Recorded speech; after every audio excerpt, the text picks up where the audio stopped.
That's it, Raymond. We are live. And so thank you to everyone, of course, that is joining us for this. Right. I thought it's bad luck to cheers with water, but there you go.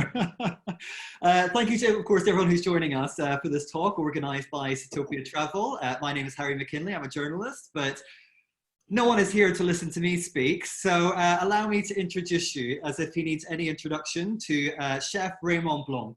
I'm going to read this because it's a long list. I'm not a chef, but I'm pretty good at butchering French, so apologies if I massacre any of these names. But of course, you're Chef Patron of Belmond, Manoir, or Quat'Saisons, a chef who has trained hundreds of other chefs, of whom more than 40 have gone on to earn Michelin stars of their own. You are, of course, president of the Sustainable Restaurants Association and vice president of Garden Organic. Recognized as one of the finest chefs in the world, it goes without saying, completely self-taught, and you're the only chef to have been honored with both an OBE here in the UK and a Légion d'honneur in France, of course, the equivalent of a knighthood. So high accolades. So let's dive right in. Everyone, yeah. Good afternoon. How have you been spending the past few months during this crazy period of lockdown? Well, you just said it. It's been absolutely crazy. It has been so abrupt as well. Suddenly, you had happiness and joy and laughter in all my restaurants, among them Brasserie Blanc and Le Manoir Quat'Saisons. And suddenly, you had to close them. Yeah. So it was very dramatic. It was hard as well. And then, of course, being more than 40 years of age and having a little asthma, I had to isolate away from my family. So effectively, I was in my flat in London, okay, just by myself, all alone. Because I presume that how was that? I mean, because anyone that's been to Le Manoir, of course, can see that you spend most of your time in glorious Oxfordshire countryside. So how was it being in London, cooped up in an apartment? It was actually very, very tough, because it was actually the toughest 3 months that I've had for a long time, because I enjoy my work. I enjoy being creative. I enjoy creating a new orchard, a new dish, seeing my guests, meeting my team. So suddenly, every day before I started, I would kiss at least 70 people of my team, wish them have a lovely day, my friend. So suddenly I could kiss nobody. I was alone by myself and with a lot of work, because when you close a restaurant, it's very hard. There's so many legal procedures, so much administrations. Then you have meetings after meetings, because then you have to reopen the restaurant. Okay, so you have to prepare to close it, then to ensure that all is in place, what you have maintenance people, gardeners in place, that you have engineers, that you have all security people. So you have to organize all that. So when you've done that, you have to reopen your restaurant, which is twice more work. So it was very, very difficult, very tough. Separately, I decided to write a book. Why not? I thought I would have plenty of time in hand. But actually, I had to reopen Le Manoir, I had to reopen Brasserie Blanc, I had to reopen Eurostar, because I'm very much involved in Eurostar, okay? And reinventing every menu, every dish, to suit the new distancing, the new hygiene, the new sanitary, okay, and the new rules. So it was a tough time. Meanwhile, I was filming myself. Yeah. So filming a lot myself, because I did work we did our own virtual Chelsea flower show. Beautiful. I'm very much part of the Chelsea with the IHS. And I've got my own jardin, a beautiful Jardin Blanc. You must come next year. Oh, okay. I will try. Absolutely, it's fantastic. Okay, so in my flat in London, I've got a beautiful micro garden, no bigger than the planet of the Little Prince. Yeah. Okay? But beautiful courgettes and tomatoes and beautiful herbs. So I was filming myself, okay, and filming as well for Eurostar, for Manoir, for Belmond as well, a lot, because obviously they are the owner. And the hardest part of it, where I really suffered, I'm totally inept at digital, no? These things that I'm talking to here. Well, it's going pretty smoothly so far. Yeah, because somebody has organized it. And imagine by myself, I would press 25 buttons, Yeah. you know, and all the wrong one, and I would put myself in such a pickle. Oh, the anger, the frustration, the desperate moment, really. I panicked so many times, losing my emails, putting them documents somewhere else. And you received about 200 emails a day. So it was no rest for the wicked. It was really tough, demanding. And I'm so happy to be back, you know, in this beautiful place. So, and well, it sounds like your lockdown was much dreamier than mine with your beautiful micro garden. But I wonder now, what do you? Sorry, Harry. The hardest part as well. When I was cooking every day, doing about 2 or 3 dishes for cameras. Then you have to do the washing up. You have to do the cleaning. You have to do the ironing. You have to. Oh my God!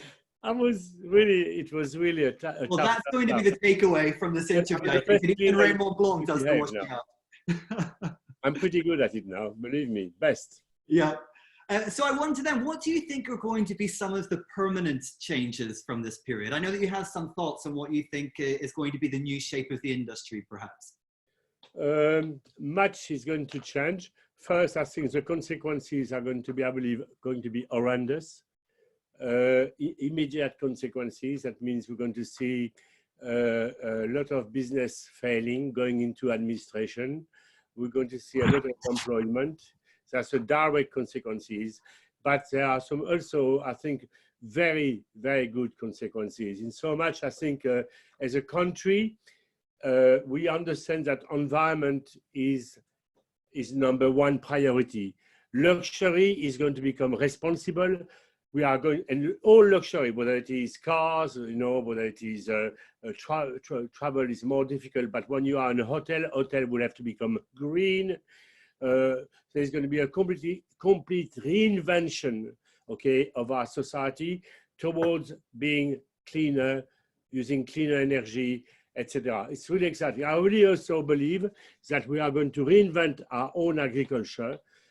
I also believe that the consumer, i.e., is going to reconnect with his own sense of responsibility, ask far more questions to a retailer, will want to buy more local food, respect more seasonality, etc., etc. And also I see you as a consumer putting lots of pressure both on government and retailer to reinvent our own agriculture. Why should we import our food from billions of miles away, okay, when we could mostly grow it here? We import 70% of our food, okay, in Great Britain, when we could grow at least 60%. Imagine the new jobs it could create, and equally you stop the green gas effect. When you buy an apple, 6 out of 7 apples are grown elsewhere, or pears or cherries are grown elsewhere. Okay, so I think as a consumer you can do a great deal in order to somehow nudge your retailer to grow, to buy local food. Because if it's local, it's close to home. If it's close to home, better taste, better texture, better colors, better flavors, better nutrients, then you help your farmer to keep his farm, to keep his craft. You help your village to keep his post office, to keep his little pub. You know, then you don't import food from billions of miles away, okay, which creates pollution, and you have to clean up the pollution. So it's a double whammy. So effectively, being seasonal, so the great virtue of being seasonal, when it's, for example, at the moment we have the raspberries, they cost half of the price. Soon we'll have the apples, will be a glut of apples, gluts of pears, gluts of berries. So effectively, there are many virtues in embracing those values. And also, I really believe these factories, because they are big production factories, use so many chemicals. And I think now the consumer is much more aware. Food is part of our consciousness, not separated from it. Ignorance is slowly replaced by knowledge, and knowledge is empowering. Yeah. And I think, you know, all of those, you know, sustainability, seasonality, agriculture, they're areas that you're massively invested in. And we will talk about those in a little bit more depth later. But almost going back a stage and thinking about your own journey, I have been reading this recently, of course, your new book, The Lost Orchard. Yes. A wonderful read. And I wanted to pick out a few lines in this where you talk about your grandmother. And you say, my grandmother was one of the most renowned cooks in the country, so ahead of her time. She was a genius in the kitchen, as was my mother. Now, it sounds as if food culture is something that has been embedded in your psyche since childhood. And I'm wondering if you can tell us a little bit about those early seeds and what it was that flourished into what ultimately became a life in the kitchen. It took me a long time to actually find that out, which should have been absolutely obvious, because it is true on my mother's side, not on my father's side. My father is an excellent gardener, but a lousy cook. Also, his cellar is pretty good, I can tell you. Okay, so he gave me that. My mom, all on my mom's side, amazing women, were renowned cooks, and my grandmother would be called, you know, to cook for the prefect or minister. She was a genius. She was already doing some huge creations, such as a blanquette de veau, veal blanket with yogurt and lemon, you know, liqueur of tarragon, all sorts of extraordinary cocktails of food. But my God, it was so divine. And I still remember my grandmother coming for Christmas with a great big pot, big like that, with full of tribes, you know, to be shared between about 20 members of the family, and with cakes like big like that, you know. So basically food, yes, was definitely part of. They also taught me that food is an act of love. That basically that food that you grow, that little seed, that little gray seeds, brown, meaningless, that you put in that fertile soil that you have loved and composted beautifully, will grow into a beautiful plant. And then with love, you water that plant. The sun, of course, comes in to help, and you create a beautiful vegetable. So I've learned seasonality. I've learned which earth will grow what vegetable best. I learned, for example, my mom would never send me to get some potatoes. Never, oh la la, never, never, never. She would say, Raymond, get me some Maris peppers. Okay, Maris Piper, she meant, okay, it was the best French fries. And I know it was French fry day. If it was grenaille, I know it was sauté potatoes. If it was rat, it was baked. So every potato had a very, very special use, like every apple or every pear or every carrot. It was amazing.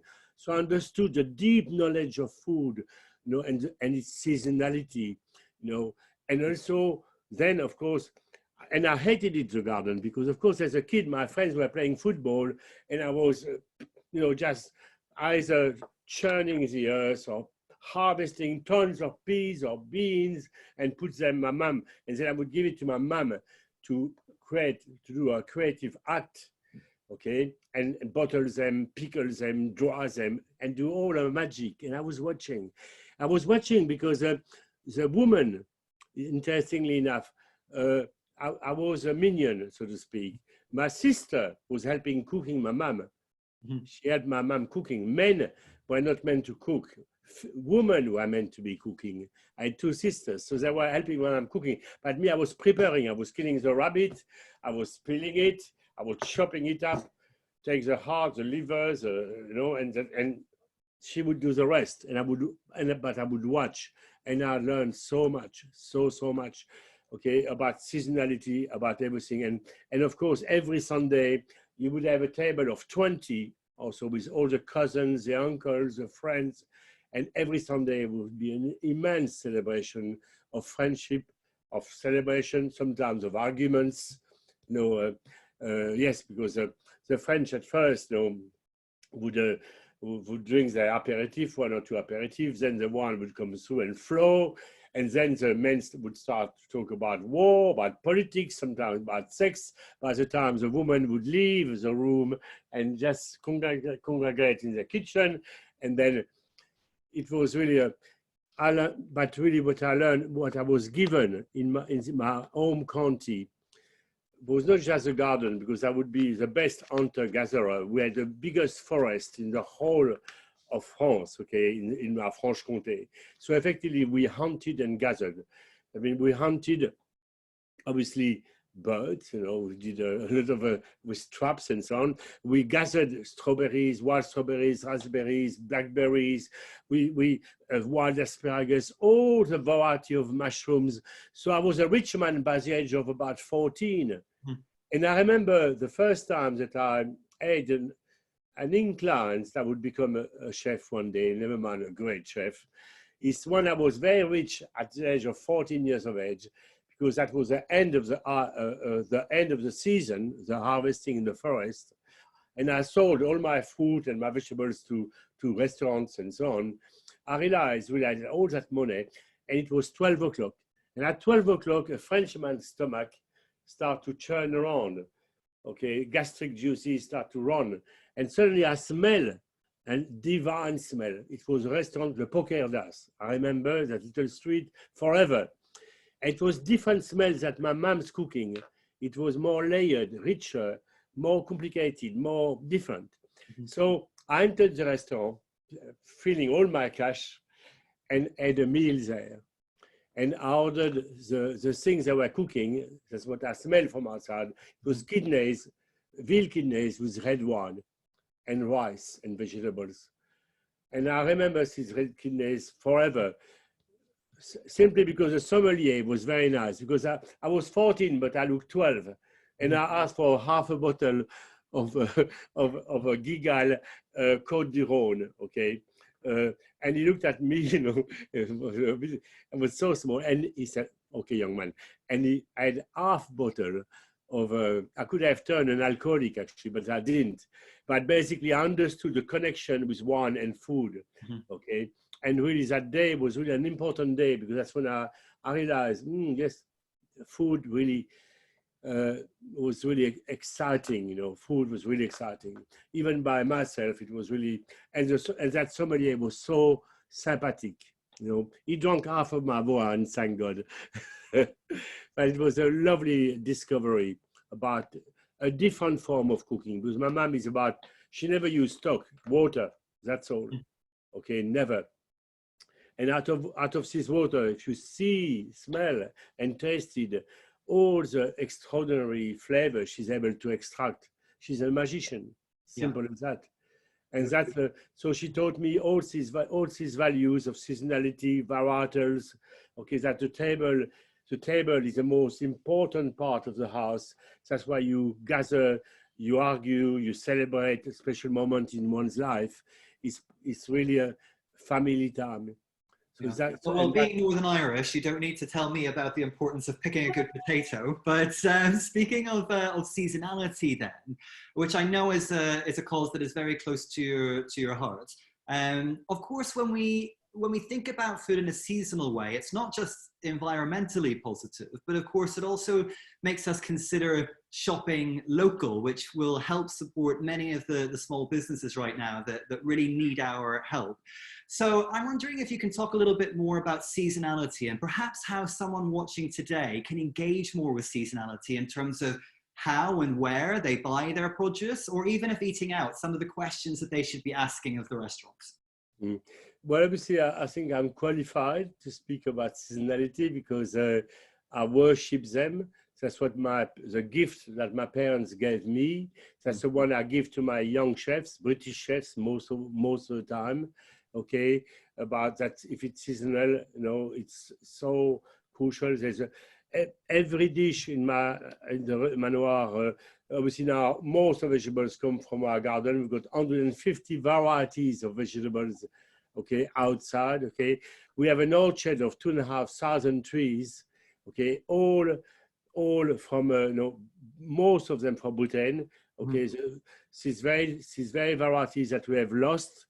Okay, because now you go in the supermarkets, you will see mostly apples from South Africa or America or wherever it might be, but far away. And it's about time we reinvent basically our orchards. But basically the question you should ask first is where does it come from? That's the first thing you should do, because provenance is everything. For example, my chicken and my beef come from a Rogue estate. Okay, and Aubrey Allen, who is a butcher, I have worked for 46 years. When I opened my Quat'Saisons, my tiny little Quat'Saisons in Oxford, okay, when I thought, oh, the best thing England needs is a restaurant, when everyone was striking, you know, there was, nobody was, food was unimportant, and I decided to create a French restaurant when England was really, always striking, and food was totally unimportant. And I bought a little place between a ladies' underwear and Oxfam and created this tiny little restaurant with 46-seater, red and white tablecloth, 6th or 7th hand, cheap Prince of Paris on the wall, and I cut my cockerel and I painted the feathers bleu, blanc, rouge, so you knew that it was French. Mm-hmm. And in my kitchen was a 1956 oven with no bottom and a 1962 Kenwood, okay, which I had to stop in order to move the gaze. And that's how we started, very humbly, and there we won 2-star Michelin. And in this 2-star, but more than 2-star Michelin, it's a vision which is now crystallized in Le Manoir, which was born.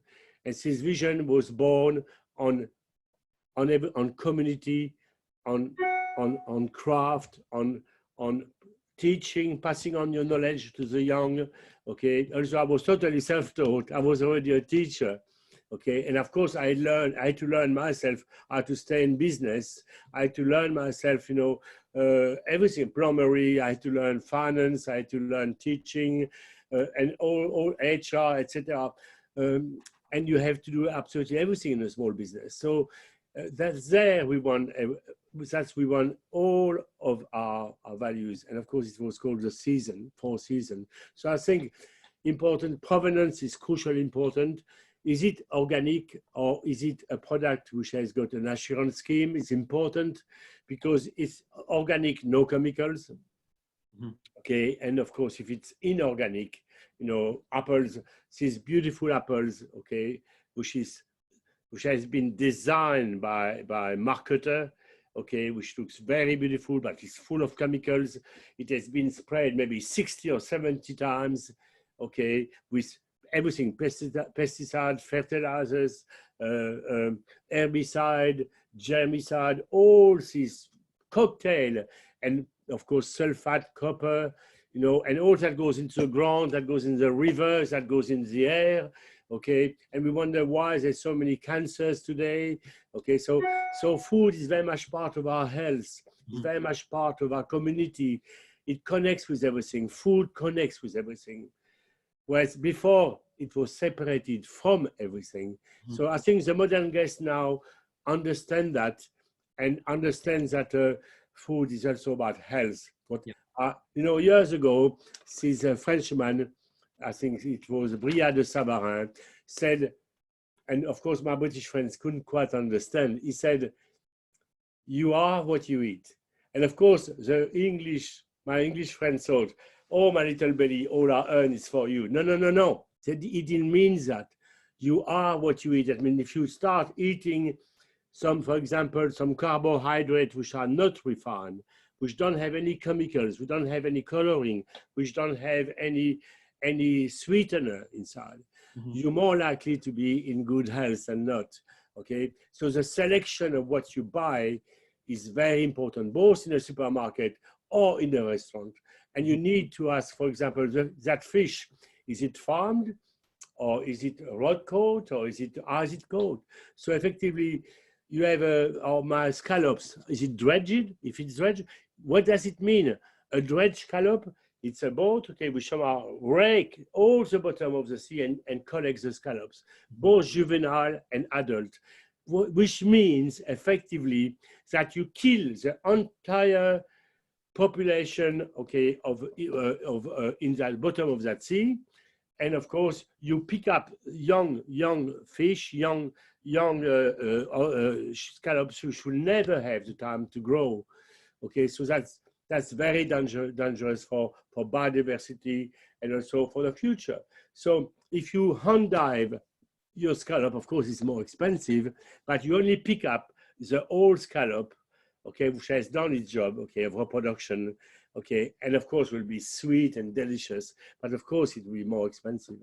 Yeah. So, and if it's farming, the farming again, I mean, I've seen it often in Scotland, more and more. Scotland is still the best, okay, in terms of management, good management. But I went in South America, and I went through a river. When I went fishing for salmon, I went through a long river close to the Andes. There was thousands of fish farming, so full of chemicals, escapes as well. So we need to ask where the food comes from, because that fish, of course, was fed with a lot of chemically based produce, and it's very sad. Okay, I think environment is something very precious. I think there's a gentleman who somehow, I'm going to quote him if I can find him somewhere here among my notes here. It's called, I think you know him all. Oh God. God, I cannot find. Well, in a few words, he said, okay, if we go on like we do, we will basically, it's David Attenborough, okay, and somehow he pronounced a very important sentence when there was, basically when there was the plastic, please, there was the whole sea, basically, there was melting of ice. Mm-hmm. There was so much plastic on which, and macros that the fish would eat as well. Okay, and he said, if we go on like that, we will completely murder our own planet. Okay, so it's up to us really as consumer to be responsible, to be knowledgeable, and knowledge is the base of making the change, what you buy. And of course, we tend to buy the cheaper. But if you know how it is produced, I think you may pay that little extra penny. Like if we are able to reinvent our own agriculture in England, and you may have to pay 20 pence extra for, let's say, a kilogram of apple, it's worth it, because there's all is being produced locally. There will be minimal use of chemicals. You don't have to import it. You don't have to clean up the pollution, and it is local. And I think that to me makes sense.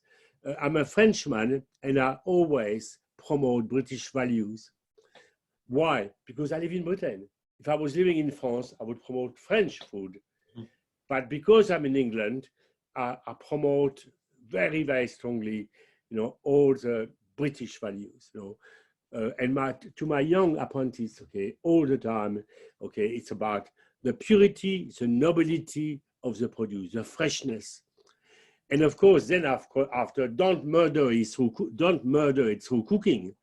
Because if you boil, peas for 2 hours, in 6 liters of water, my God, yes, it's very dead, okay? Yeah. Or if you cook your chicken for about 6 hours or at too high temperature, you will certainly damage very much the vitamins within it, and so on. Plus the taste will be a bit on the dry side. So, oh yes, I want to tell that quote from David Attenborough. He says, right now, we are facing a man-made disaster on a global scale. Climate change. If we do not take action, the collapse of our civilization and the extension of much of the natural world is on the horizon.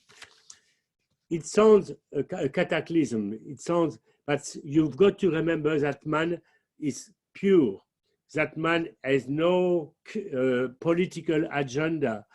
That man has lived with nature for the past 80 years or more. That man is not a marketer. He doesn't have an agenda. He only he waited 90 years in order to make that statement.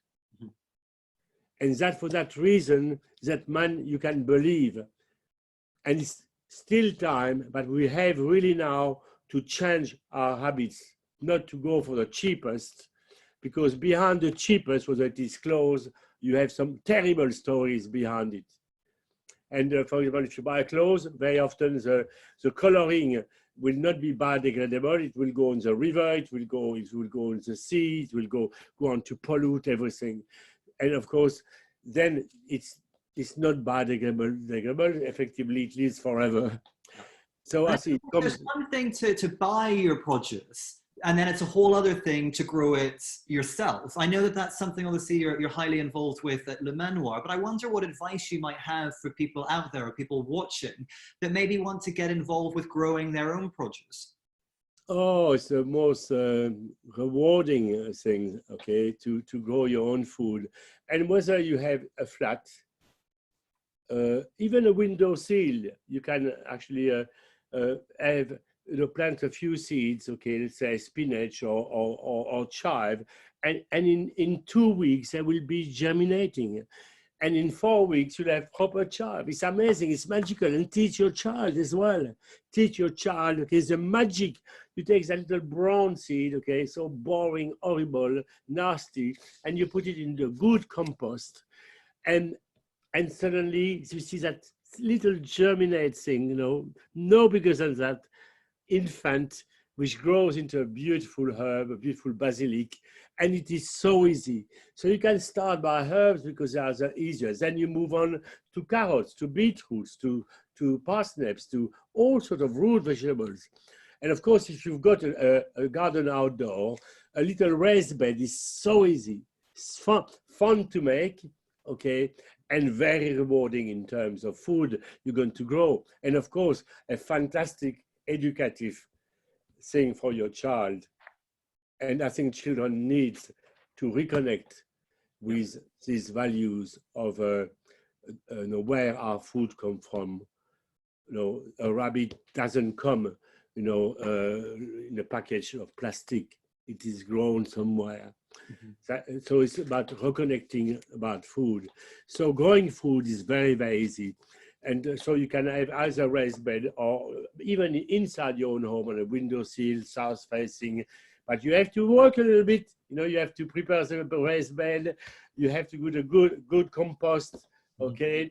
And then you have to choose the right variety of carrots. Not carrot is the best, by the way.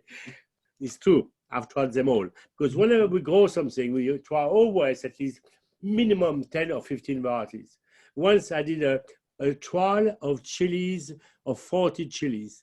It was not pretty, I can tell you. There was a lot of tears everywhere. Yeah. Because of course, but basically everything we do it properly. Because every variety, the variety is almost as important as the earth. Mm-hmm. For example, you have some aubergine, which are very long and tight, some of those which will grow up very big, seedy, and will oxidize very quickly. So every variety is different. Carrots will have a very big central roots. Some others will be very small and sweet, some of the stuff. So I was actually, interestingly enough, I was, this year I was in East Malling, and I was in the middle of a bed of 6,000 varieties of strawberries. Imagine, strawberry fields, the Beatles, Yeah. I was in the middle of this extraordinary purple, green, yellow, all different colors. All flavors were different: sour, sweet, bitter, woody, pineapple, sage. It was all sort of different. And those scientists actually were trying to bring all these different varieties, or some of them, to get the least water, because the biggest problem we're going to have is the water next. Okay, so the strawberry, which will drink the least water, the strawberry will have the best taste. Mm-hmm. The strawberry, which of course grow a certain size, okay. A strawberry, of course, which keeps well because you need to travel it. And but it was amazing to talk to these scientists, because taste at last now is important as well. because I think what we eat now, less and less, it has got taste. And the reason why they crossbreed, for example, an apple, so it has the more sugar, it grows the biggest, the best color, it's got the biggest yield, it's resistant to any known disease. And that's all about that. It's not anymore about taste. So now, I think the growers are much more interested. Taste is back on the agenda, which was nice. And of course, there's much more of a movement towards vegetables now. I know in the 1980s you introduced a vegetarian menu at Le Manoir, and it was a little bit ahead of its time, you might say. But it was as though you had a crystal ball, because of course now that's very much the direction that food culture is going in. I wonder what you think about the blossoming of vegetarian and vegan diets, and what you think of the future of that. And I also know that you have some interesting bits of advice for people who might want to begin phasing meat out of their diet and introducing more vegetables. I think first, it's what's happening is exciting. It was born to happen. Veganism is not a fashion. It is definitely going to be is already part of our lifestyle. Agriculture is 40%, especially animals, okay, is 40% responsible for global warming and green gas effect, okay? And our diet is crazy. To eat meat 10 times a week is, it's dangerous, okay? And of course, because meat is bad fats, all the wrong fats as well, okay? Whereas vegetables are really magical. Yes, it's true. I was probably the first chef to create a full a la carte vegetarian menu, and I didn't sell one for about 10 years. Because nobody, it was meat, okay? But because consumption of meat now, because now we know food is linked with everything. Food is linked with our community, it's definitely linked with the health of the nation. And now we've got 15 billion pounds of misery, 15 million pounds of wrong diet, okay, which cause a nightmare for the NHS and for, of course, the patients, okay, through obesity, cardiovascular disease, etc., etc., etc. So effectively, we need to eat differently. And to eat meat maybe once or twice a week is great, okay, nothing wrong with that, but, or even 4 times, but not 10 times. And choose your protein. For example, to grow 1 kilogram of beef, it takes 16,000 liters of water, plus all the methane which goes out of it as well. Okay, so you must ask, so whether I eat chicken, well, no problem. Okay, or if I eat guinea fowl, or if I eat pigeon, or whatever, all these are perfectly acceptable protein. But if you are vegan, of course, you need to eat complete protein. And the only totally complete protein, okay, in vegetables is corn and beans. So you have to be also quite careful, okay, about eating, well, okay, about so to keep healthy and to have all the vitamins that you require. And I'm not a nutritionist, but I'm interested. Another thing, we were the very first restaurant to create the Raymond Blanc Cookery School, and that goes back to 35 years ago, okay? And the first, in that school, we were the first to have a full nutritional teacher. And now, at the moment, I've got my lovely Natalia, who's got a master in nutrition, who looks after Le Manoir Quat'Saisons. Yeah. So always, I link nutrition and good food. It makes sense. Eating well is also understanding, but actually, basically, eating a more varied diet and where vegetables are in it, they are delicious. We have about 30 or 40 different dishes, vegetarian or vegan, and they are as delicious as any meat. And actually, I'm going to stop calling them vegetarian or vegan. I don't know what I will call them. And if you have an idea, tell me. But I hate the idea because when you say vegan, it devalues the beauty, the extraordinary flavors that you are able, because think of spices, think of herbs, think of the magic of herbs. Think of, for example, you do a little pancake of corn and beans, let's say, and then you put a bit of miso inside, a bit of smoked paprika, a dash of lemon juice, and you have something glorious and no guilt, and lots of joy and fun, and you don't harm the environment as well. So I think we have to think of food in a much more inclusive way, that it connects with everything. It connects with our health. It connects with what kind of agriculture we'll have tomorrow, what kind of environment we will have tomorrow, what kind of families we'll have tomorrow, because food for me is to be shared. This table is a stronger symbolism, okay, of family, where we can at least meet. In my time, because I'm an old boy, we would meet every day. Especially Sunday would be a big feast, okay? Whereas now, it's different, of course. Mothers work, children go here and they go there, Papa comes back late and early, so it's more complicated. But please, I beg you, eat at least once a week with your family, and take the time to everyone to be partake, okay, in the creation of that feast. Either simple. I've got plenty of good books you can buy, okay? Well, that's one of them, okay?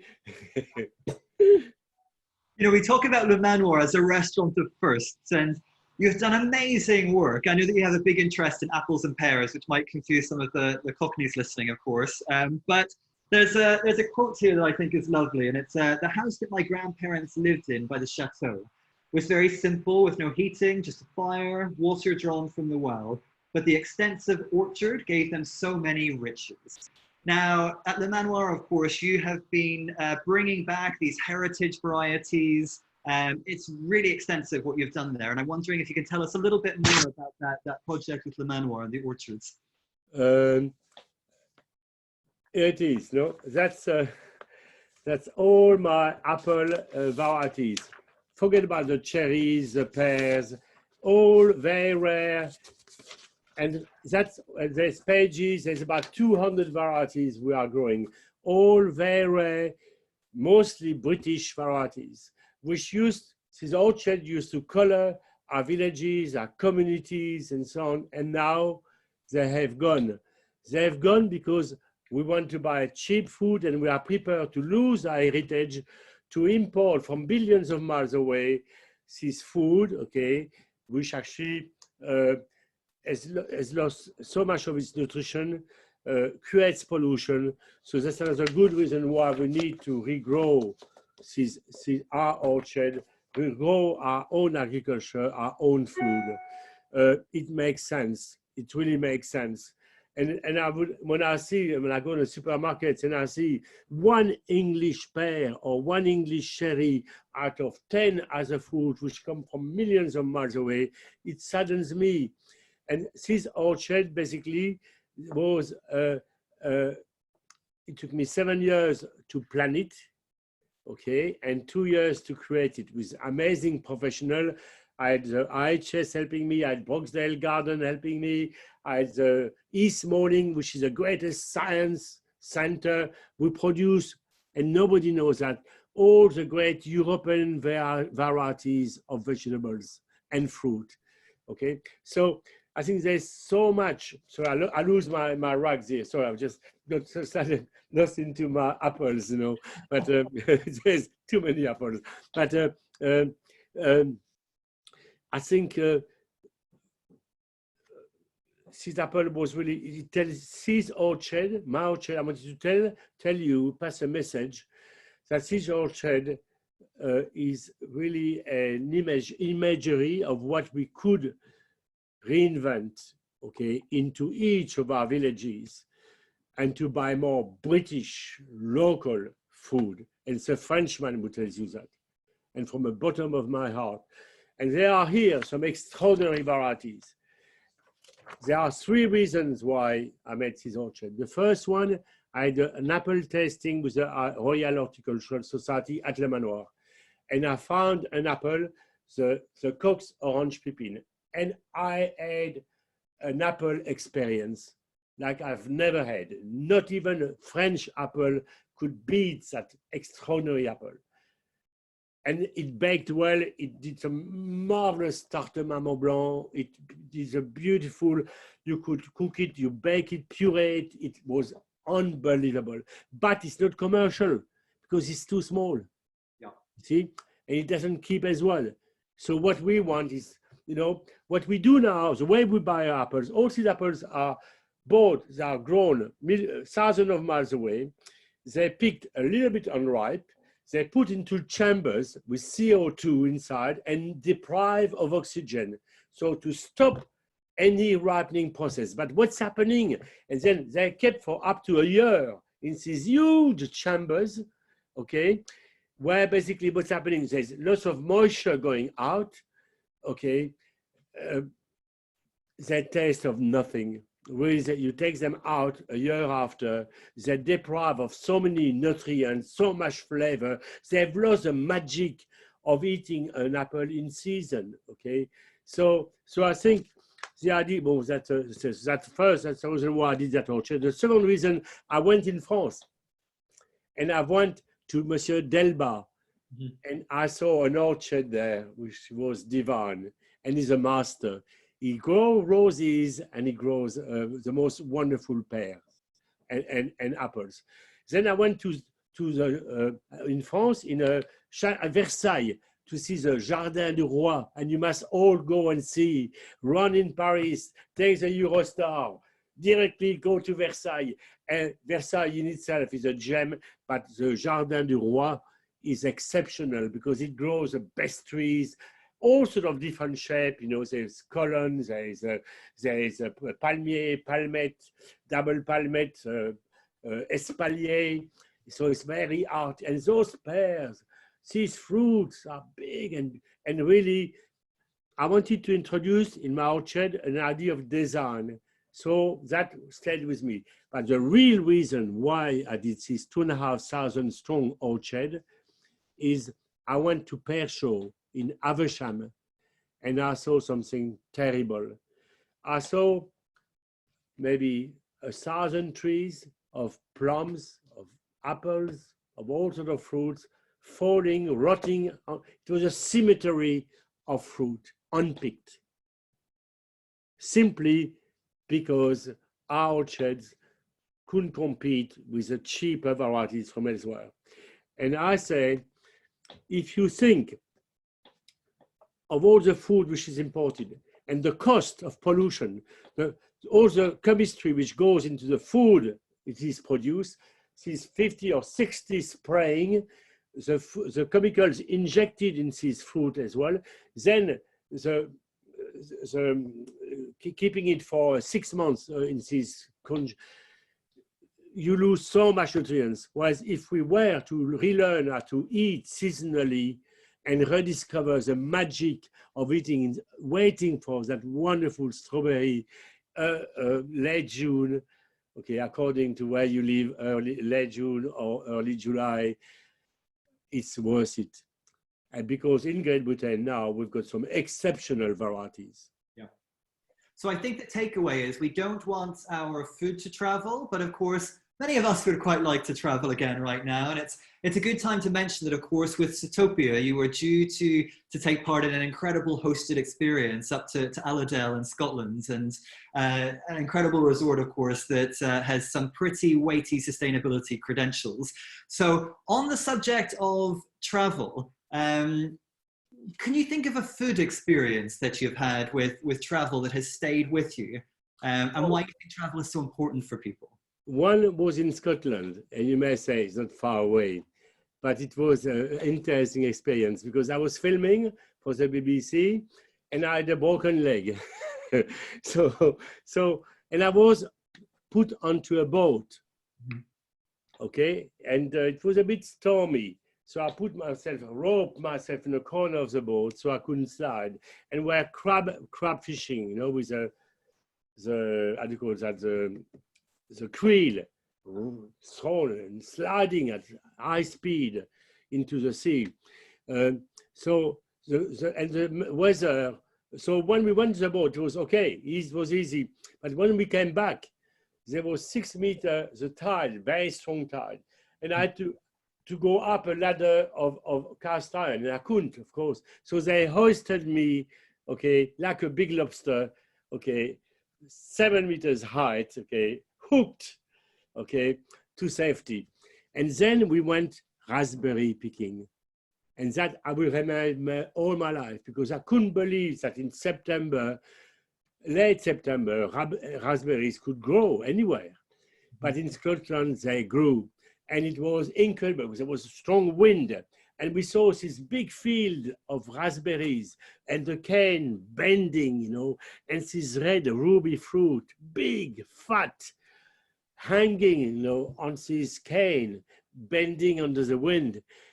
And I tasted my first raspberry, which was a Glendale. Remember, you need to write that down to grow them in your own garden. No. I've been told Glen Ampledale, no, but it's Glendale, the variety is Glendale.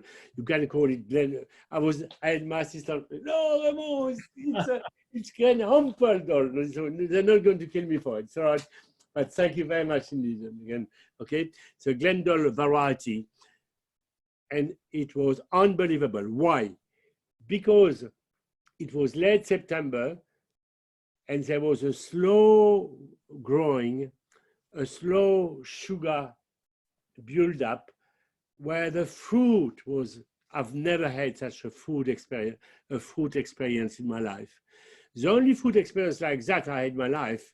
And so, of course, we're going to grow these varieties, Autumn Bliss, because the variety often defines the taste and the flavor, even more than the earth in which it is grown. The other food variety which is to do with traveling is when I went to Thailand in Chiang Mai, and I tasted my first mango with sticky rice. Oh my God. Never tasted the fruit, the mangoes we have here. Forget about it. It doesn't compare. But of course, the mangoes they eat there, they're not for exporting. They're not commercial. There's a commercial grown, which we have here, which are picked green and ripened fast. But this mango was, and to eat them, of course, in the food street of Thailand, it's so Thailand for me was a huge experience where I brought 2 bedrooms. So we've got lemongrass and we've got jade, totally taken from the landscapes. And the lemongrass is when I was in a very island and I saw a mountain as it was, which was trunked, as it had been cut by a saber. So immediately I put a bed onto this beautiful mountain with with all the terrace rice, which was all, it was, and I put a bed on it and I created a new bedroom. At the same time, I created a fantastic dish with sticky rice where and mango and papaya, 3 dishes actually. I did a sticky rice, about a black sticky rice with all these fibers, okay? And then slow cooked in coconut milk, okay? No sugar, because there's plenty of sugar in coconut milk, slow cooked for about 2 hours, but to keep the crunchiness. Then I marinated my square fruit, mango, kiwi, papaya, etc., into a lime syrup with green peppercorns, stick them up, put that onto my bed of rice and a guava sabayon. It was voted one of the world's best dessert. Okay, then I did the same thing with the sabayon. So there's so many ideas. When you travel, you bring ideas on new gardens. I've got a Southeast Asian garden. When I went in Japan, I did a whole week of Japanese art festival. We created the most beautiful Fugutsu Han a Japanese tea garden, and it is so beautiful. And of course, anyone who wants to be inspired by the Scottish produce can join you next year at Aladel. Absolument. Well, I will be with you. Okay, yeah. I will be with you next year, and I will be cooking, and I will be. Oh, I'm quite jealous. I want to come along myself. What do I need to do to? Well, you've got to apply, but I think you should be in good position to come and join us. Okay. Speaking in your case, if not, Raymond, we only have a few minutes left, and so I'd love to try and turn to some of our audience questions. We had over 360 submitted from around the world, and one that stood out to me was from Sepi Haihambo in Namibia, who said, "My daughter is 8 years old and wants to become an award-winning chef like you one day. How do I support her on this journey now?" Well, first, it's marvelous that at the age of 7, correct? 7? 8, I think. 8, to have this ambition. Mm-hmm. I mean, she already knows what she wants to do. Also, having said that, at the age of 7, I wanted to become a fireman. Okay, so she made change, but it's commendable that this young lady has this idea of becoming a chef, because chef, you connect with nature, you know, you connect with agriculture, you connect with people, you connect with art, you connect with music, you connect with a team, you train. It's so complex and beautiful and exciting. If you come and see this beautiful manoir, you have gardens like you've never seen. So effectively, cooking is more than cooking. You connect, of course, with your suppliers. You go and fetch your raspberries here and your beetroots there, and it's the best varietals. So I think what she needs to do first is to go to pursue that wonderful, curious mind. To cook as much as possible, little things, simple things, okay, but you know, connect with the enjoyment and the creative process of cooking, the art of giving to your loved one.